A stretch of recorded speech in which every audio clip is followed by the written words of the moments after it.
Hello guys, welcome back. आज मैं बात करने वाली हूँ एक फिलिपिन हॉरर फिल्म जिसका नाम है एरी। तो चलिए बिना किसी देरी के शुरू करते हैं वीडियो। मूवी के स्टार्टिंग में हमें 1995 के टाइम में सेंट लूसिया नाम का एक गर्ल्स कैथोलिक स्कूल दिखाया जाता है और बैकग्राउंड में एक लड़की की आवाज आती है जो बता रही थी कि मैं ऐसे स्कूल में काफी अरसे से हूँ और मैंने इस जगह के बारे में बहुत सी स्टोरीज सुनी है, जिसमें से एक स्टोरी का मुझे पता है कि वो वाकई में सच है। हर रोज आधी रात को 3rd फ्लोर की वॉशरूम में कोई भी जाने से डरता है, क्योंकि उस वॉशरूम के लास्ट क्यूबिकल में एक लड़की एरिका ने खुद को मार डाला था। और उसी रात हम स्कूल के कुछ गर्ल्स को देखते हैं जो कि रूम में खेल रही थी, लेकिन अचानक से स्कूल की हेड मदर एलिस वहाँ आ जाती है और वो सब जल्दी से सो जाती हैं। आधी रात में उनमें से एक लड़की एना को वॉशरूम जाना होता है। वो अपनी दोस्त जॉयस को उठाने की कोशिश करती है, मगर वो नहीं उठती तो एना अकेले ही चली जाती है। लेकिन उसके वॉशरूम का दरवाजा नहीं खुलता है, इसलिए वो मजबूरन 3rd फ्लोर के वॉशरूम में जाती है। वो काफी डरते डरते वॉशरूम यूज करती है और हाथ धोते हुए उसे बार बार उस क्यूबिकल का दरवाजा खुलते हुए दिखाई दे रहा था। तभी अचानक से कोई उसका चेहरा पकड़ लेता है, जिससे वो डर कर जोर से चिल्लाती है और मदर एलिस आवाज सुनकर वहाँ पे जाती है। उसके बाद ये सीन यहीं पर कट हो जाता है और अगली सुबह हम गर्ल्स की गाइडेंस काउंसलर पेट्रिशिया और एक नन को आपस में बात करते हुए सुनते हैं, जो कह रही थी कि एना को मदर एलिस ने वॉशरूम में देखा था और वो उसको अकेले ही हैंडल कर रही थी। उन्होंने उसे घर भेज दिया। पेट्रिशिया इस वजह से काफी परेशान थी, क्योंकि वो गर्ल्स की बहुत फिक्र करती थी। अगले सीन में उसके पास जॉयस आती है, जिसे छत पर स्मोकिंग करते हुए पकड़ा गया था। पेट्रिशिया के पूछने पर वो बताती है कि वो स्मोकिंग इसलिए कर रही थी ताकि उसे नींद न आए। उसे रात को एना के साथ वॉशरूम चले जाना चाहिए था। अगर वो दोनों साथ होती तो रात को ये सब ना होता। इस पर पेट्रिशिया उसे समझाती है कि एना के साथ जो कुछ भी हुआ उसमें तुम्हारी कोई गलती नहीं। जॉयस बोलती है कि शायद उसने कुछ देख लिया था, हमें कोई बता नहीं रहा कि उसके साथ क्या हुआ। पेट्रिशिया बोलती है कि ये तो एना ही बता सकती है कि आखिर उसके साथ क्या हुआ। जॉयस कहती है कि मुझे यहाँ अच्छा नहीं लगता, मैं इस स्कूल से जाना चाहती हूँ। तभी पेट्रिशिया नोटिस करती है कि जॉयस ने खुद को हर्ट किया हुआ है। इससे पहले कि वो कुछ पूछती, बेल बजने पर जॉयस वहाँ से चली जाती है। जाते वक्त वो पेट्रिशिया को एक स्केच भी देती है जो उसने खुद बनाया था। उस रात पेट्रिशिया अपने ऑफिस में देर तक रुकती है। तभी वहाँ पे वॉचमैन उसे कीज देने आता है और बोलता है कि आप इतनी देर तक स्कूल में ना रुका करें। उसके बाद वो अपना टेप रिकॉर्डर सेट करती है। तभी वहाँ पे एडी की आत्मा आ जाती है और पेट्रिशिया उससे बात करने लगती है, यानी कि वो स्पिरिट्स को देख सकती थी। एडी बोलती है कि मैं चाहकर भी इस जगह से नहीं जा सकती, यानी कि उसकी स्पिरिट वहाँ पर फंसी हुई थी। पेट्रिशिया उसकी वजह पूछती है, मगर वो नहीं बताती। उसके बाद वो उससे पूछती है कि एना के साथ आखिर क्या हुआ। इस पर एरी कहती है कि मेरा मकसद उसे डराने का नहीं था, लेकिन पता नहीं क्यों सब मुझसे डरते हैं, लेकिन आप सबसे अलग हो। आप मुझसे नहीं डरती, बिल्कुल मेरे फादर की तरह। मैं कभी कभी उनकी स्पिरिट को भी देखती हूँ। इस वक्त भी वो यही है। ये सुनकर पेट्रिशिया घबरा जाती है। तभी एरी रूम से बाहर चली जाती है और पेट्रिशिया भी उसके पीछे जाते हुए 3rd फ्लोर के उस वॉशरूम में जाती है, जहाँ लास्ट क्यूबिकल में उसे एरी की आत्मा की डिमोनिक शक्ल नजर आती है। और तभी पेट्रिशिया की आँख खुल जाती है, क्योंकि वो वहीं पर एलिस से बात करते करते सो गई थी। और वो चेक करती है कि रिकॉर्डर में सिर्फ उसी की आवाज रिकॉर्ड हुई है। और घर जाते हुए वो नोटिस करती है कि मदर एलिस अपने रूम से उसे देख रही थी। मदर एलिस ने वहाँ पर एक लड़की क्लैरा को रखा था, वो उससे प्रे करवा रही थी। पेट्रिशिया घर जाकर रिकॉर्डिंग सुनती है, जिससे हम ये जान पाते हैं कि उसका एडी की आत्मा के साथ ये 6th सेशन था। लेकिन एडी ने उसे अपनी स्टोरी नहीं सुनाई थी कि उसके साथ क्या हुआ था। पेट्रिशिया ये सब इसलिए जाना चाहती थी ताकि वो अपने स्टूडेंट्स की मदद कर सके। अगले सीन में हम क्लैरा को देखते हैं, जो कि रूम में जा रही थी और उसे अपने पीछे किसी के होने का एहसास होता है। और अगली सुबह ग्राउंड में उसकी लाश मिलती है और इस केस को इन्वेस्टिगेट करने के लिए ऑफिसर जूलियन आता है और वॉचमैन को उसके सस्पेक्ट के तौर पर अरेस्ट कर लिया जाता है। लेकिन पेट्रिशिया का मानना था कि उसने ऐसा नहीं किया, क्योंकि वो काफी टाइम से स्कूल में था और अगर उसे ऐसा करना होता तो वो बहुत पहले ही कर चुका था। वो कहती है कि मदर एलिस ने रात देर तक क्लैरा को पनिशमेंट दी थी, जो कि उन्हें नहीं करना चाहिए था।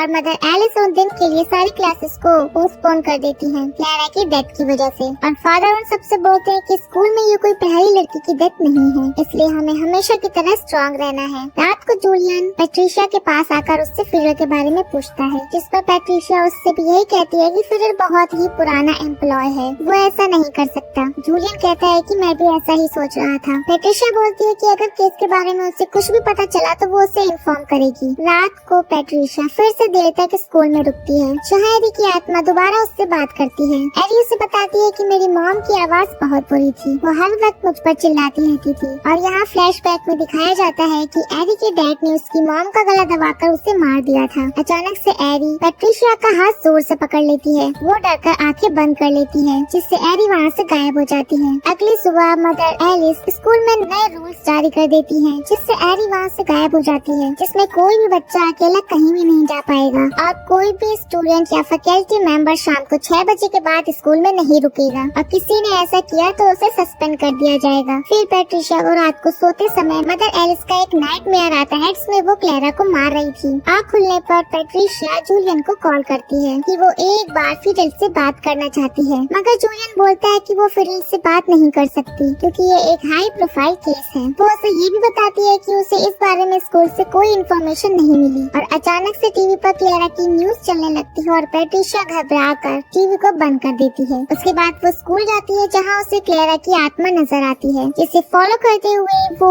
3rd फ्लोर के एक स्टोर रूम में पहुँचती है और उससे पूछती है कि तुम्हें किसने मारा, मगर वो किसी से डर रही थी और इसलिए वो जवाब नहीं देती। उसके बाद वापस जाते हुए पैट्रिशिया को मदर एलिस मिलती है, जो उससे पूछती है कि वो इस वक्त यहाँ क्या कर रही है, जिस पर पैट्रिशिया उससे पूछती है कि आप यहाँ पर क्या कर रही हैं, तो वो बोलती है कि फिडल यहाँ पर नहीं है और इसलिए वो ही यहाँ पर अब ख्याल रखती है। तभी पैट्रिशिया उससे कहती है कि उस रात देर रात तक आपने क्लेरा को पनिशमेंट के लिए रोका था और हम दोनों ही जानते हैं कि फिडल ने क्लेरा को नहीं मारा, तो सच बताए कि उस रात क्लेरा के साथ क्या हुआ था। लेकिन मदर एलिस जवाब दिए बिना कहती है कि हमारे लिए प्रॉब्लम्स क्रिएट मत करो, अगर उसने दोबारा इस वक्त उसे स्कूल में देखा तो वो उसे सस्पेंड कर देगी। अगली सुबह वो 3rd फ्लोर के वॉशरूम में कुछ देखने जाती है तो वहाँ पर उसे जॉयस बेहोश मिलती है, जिसने अपने हाथ की नस काट ली थी। पैट्रिशिया उसे टाइम पे हॉस्पिटल पहुँचा देती है, जिससे उसकी जान बच जाती है। अब पैट्रिशिया जॉयस से प्रॉमिस लेती है कि वो दोबारा ऐसी हरकतें नहीं करेगी। उसके बाद जूलियन आकर उसको बताता है कि कोर्ट ने फिडल को क्लेरा के केस के लिए सजा सुना दी है और अब हम उसके लिए कुछ नहीं कर सकते।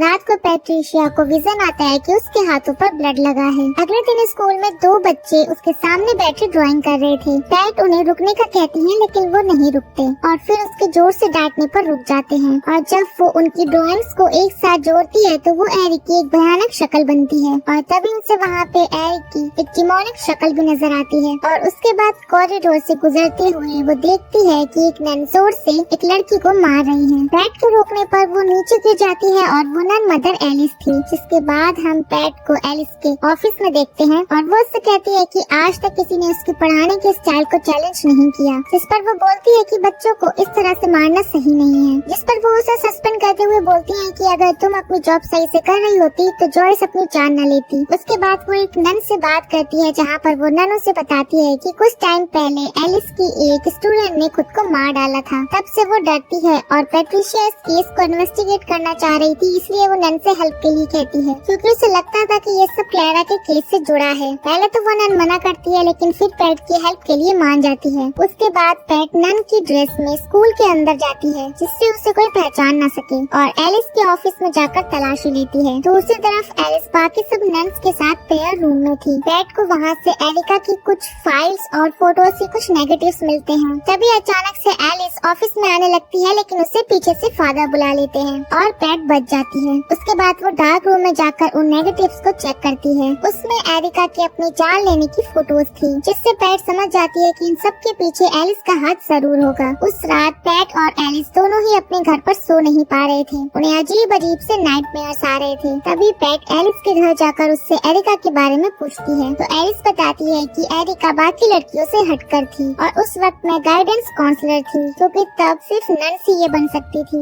और मुझे समझ नहीं आ रहा था कि मैं एरिका की मदद कैसे करूं, क्योंकि मेरे पास सिर्फ गॉड का तरीका था जो कि एरिका के लिए काफी नहीं था और इसीलिए मैंने उसके हाल पर उसे छोड़ दिया। लेकिन अब मुझे ये समझ आ गया कि मैं तब गलत थी और ये सुनकर पैट गुस्सा होती है कि फिर आपने मुझे सही से अपना काम क्यों नहीं करने दिया। एलिस उससे कहती है कि तुम मेरी तरफ से एरिका को सॉरी बोलो और उससे कहना कि अपने किए पर गॉड से माफी मांगे। जिस पर पैट पूछती है कि ऐसा उसने क्या किया और वो बोलती है कि जिस रात क्लेरा की डेथ हुई मैं वहीं पर थी। मैंने एरिका की स्पिरिट को देखा। कुछ स्पिरिट्स बहुत ही इविल होती हैं, इसलिए उन्हें इसी दुनिया में रहना पड़ता है। वो आफ्टर लाइफ की तरफ नहीं जाती, वो नफरत से भरी होती हैं। उस वक्त मुझे समझ नहीं आया कि क्या करूं, इसलिए मैंने ये सब तुम लोगों से छुपाया। जिस पर पैट ये कहकर वहाँ से चली जाती है कि मैं तुम्हारी तरह नहीं हूँ और मैं गिव अप नहीं करूंगी। रात को जूलियन पैट के घर जाता है क्योंकि उसने एरिका के केस की डिटेल्स लाने के लिए कहा था। तो जूलियन बताता है कि उसे एरिका के केस में कुछ खास डिटेल्स नहीं मिली, मगर उसके फादर के बारे में काफी इंफॉर्मेशन मिली है। उसने एरिका की डेथ की 2 साल बाद गाड़ी में अपनी वाइफ का गला दबा के उसे मार दिया था, यही सेंट लूसियन स्कूल के बाहर ही। यहाँ पर पैट को याद आता है कि एरिका ने भी उसे यही बताया था। जूलियन बताता है कि उसके बाद एरिका के फादर को मौत की सजा दी गई। वो उसके और फिडल के कन्फेशन को एक साथ प्ले करता है, जिसमें वो दोनों ही कह रहे थे कि उनका उनकी बॉडी पर कंट्रोल नहीं रहा। वो बोल रहे थे कि हम नहीं जानते कि ये हमने क्यों किया। ये सुनकर पैट स्कूल जाने के लिए निकलती है, क्योंकि उसे लग रहा था कि स्कूल में कुछ गलत है, इसलिए फिडल ने क्लैरा को मारा। जूलियन भी उसके साथ जाता है, लेकिन वहाँ पहुंचकर पैट उसे गाड़ी में ही छोड़कर अंदर जाती है। तभी जूलियन के पीछे हमें किसी के होने का एहसास होता है।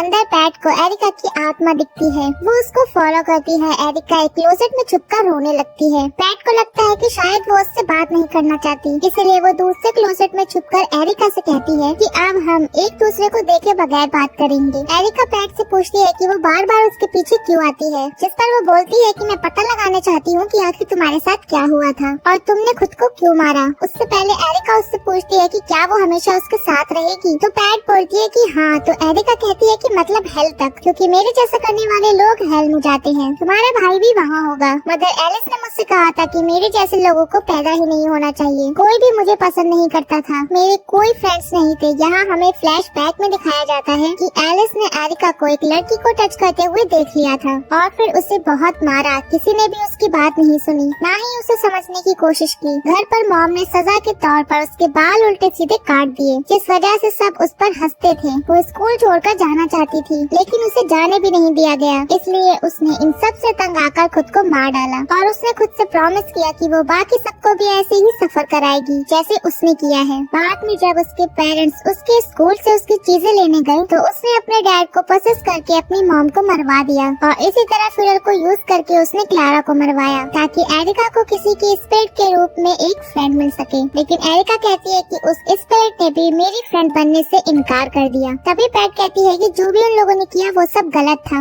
और जो कुछ वो अब कर रही है वो भी गलत है। एरिका कहती है कि क्या मेरी सच्चाई जानने के बाद अब भी तुम मेरे साथ रहोगी, क्योंकि तुम्हारे स्कूल में आने से ही मुझे लगा था कि मेरा भी कोई दोस्त होना चाहिए, क्योंकि ये सब तुमने ही मुझे सिखाया था। और फिर मैंने रियलाइज किया कि मैं तो आम लोगों जैसी नहीं हो सकती, पर बाकी सब तो मरकर मेरे जैसे हो सकते हैं। और अब मैं क्लैरा की तरह तुम्हें भी मारकर अपना दोस्त बना लूंगी। वो आ रहा है, मतलब अब एरिका ने जूलियन को पजेस कर लिया था और अब वो पैट को मारने आ रहा था। पैट उसे देखकर अपनी जान बचाने के लिए छत पर भागती है, लेकिन जूलियन उसका पीछा करते हुए वहाँ पहुँचकर उसका गला दबाने लगता है और एरिका ये सब देखकर हंसती रहती है। तभी क्लैरा की आत्मा वहाँ आकर एरिका को लेकर नीचे कूद जाती है, जिससे जूलियन का पोजीशन खत्म हो जाता है और वो बेहोश होकर गिर जाता है। और पैट भी अचानक से सांस लेकर उठ जाती है और उसे एरिका और क्लैरा के स्पिरिट कहीं भी नजर नहीं आती। वो जोर जोर से रोने लगती है और अगले सीन में अब हम उसे रिकॉर्डिंग करते हुए देखते हैं। मतलब स्टार्टिंग से अब तक वो रिकॉर्डिंग में ये सारी स्टोरी बता रही थी। वो कहती है कि उसने उसके बाद से उनके स्पिरिट को नहीं देखा, पता नहीं वो कहाँ चली गई। उसके बाद पैट अपना सामान पैक करते हुए देखती है कि उसकी फोटोग्राफ रूम से गायब है। बाहर निकलकर वो देखती है कि सब लोग रो रहे हैं और तभी एलिस उसे एक शॉकिंग नजर से देखती है और यहाँ पर रिवील होता है कि एक्चुअली में उसकी डेथ हो चुकी थी। ये देखकर पैट भी शॉक रह जाती है। चॉइस पैट की डेथ को बर्दाश्त नहीं कर पाई थी, इसलिए वो छत से कूदकर अपनी जान देने लगती है। पैट ऊपर जाकर उसे पीछे से पकड़ लेती है और उसे एहसास कराती है कि वो हमेशा उसके साथ रहेगी। और इसके साथ ये मूवी यहीं पर खत्म हो जाती है। गाइस, आप लोग को ये वीडियो कैसा लगा हमें कमेंट करके जरूर बताइएगा और चैनल को सब्सक्राइब और वीडियो को लाइक करना बिल्कुल भी ना भूलें। तो मिलते हैं अब नेक्स्ट वीडियो में, तब तक के लिए take care and tata bye bye.